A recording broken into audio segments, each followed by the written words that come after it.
what movie star, what American movie star would be your ideal date? You're asking me a difficult question relating to Hollywood men, because I only have to think of Denzel Washington, Robert De Niro, Richard Gere, Dustin Hoffman, and Robert... Brad, I noticed that you did your initial interview here in a room with the door closed. And it seemed like a warm, comfortable place, but still rather austere, with the exception of a few things you showed me as among your collection. Is that the way you normally get on Newsvine and do your writing on Newsvine? Is it from that room and under those conditions? Pretty much. Most of my time is spent in here, or the kitchen. And so I'm at the computer, Newsvine in one monitor usually, and other stuff in the other, or what have you. Just periodically checking now and then through the day. When I'm not around, sometimes I do end up using Newsvine on my little tablet PC, as you can see here. But usually it is sitting here, facing that monitor right there. On your shirt is a logo that means basically, what would Batman do? What do you think Batman would do if he were on Newsvine? I have no clue. Suppose he would probably rant and rave about arch nemesis, nemesis, and who knows? But he would probably be popular, I would imagine. Or every article he writes would be flame bait. Either way, it would be interesting, I'm sure. You mentioned in the initial interview that you had a book on quantum mechanics. What is your interest in quantum mechanics, and how do you use it in everyday life? My interest in quantum mechanics, I find it interesting sort of digging into the nature of the universe, big into science, as may be apparent.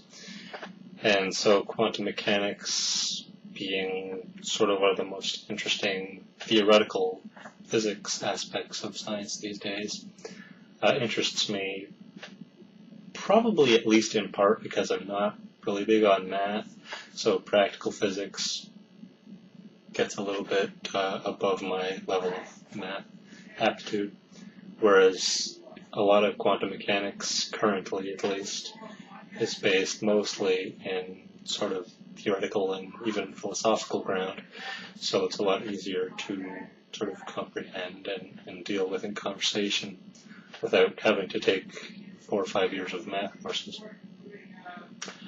How does it affect me in everyday life, though? Probably not a whole lot. I mean, it's intellectually interesting, keeps my mind active, I guess, reading about different advancements and things.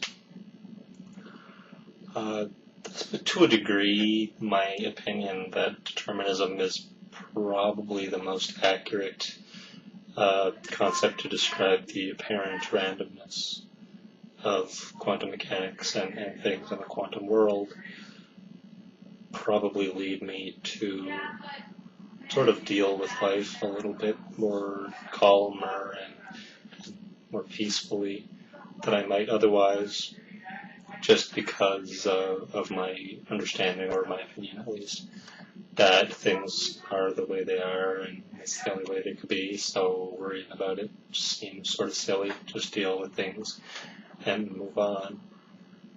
But other than that, I'm not sure how much it would affect me. You say you like to collect strange things.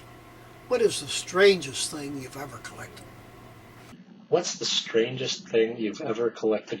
I don't know what the strangest thing I've ever collected would be. Probably the I don't want to say largest collection, because I don't really collect, things. Like I don't collect coins or anything that would fit together. I just sort of have a strange assortment of stuff.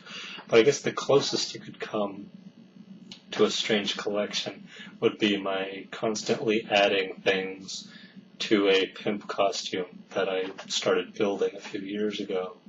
Every year I seem to collect more and more sort of strange, over-the-top things to fill out the costume for strange events that I would go to and such.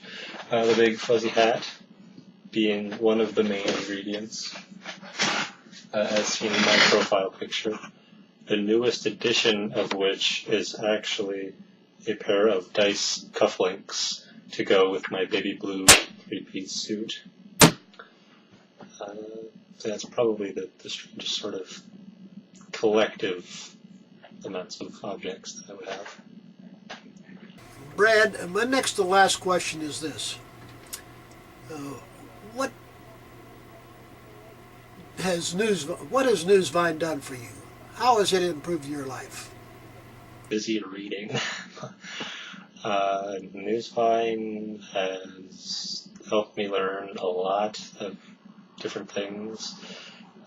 Conversations I've had through Newsvine comments and from articles has helped me change my mind on different topics, and sometimes allowed me to change other people's minds, or at least give another perspective on things, since I do tend to be one of the oddballs in quite a few conversations. And just, met a lot of interesting people. Hopefully I'll get to meet some people in person. I seem to be missing out all the fun Vine meets these days, but I'll see if I can work that out sometime. And my last question is this. If you could go anywhere in the world you would like to go, where would that be?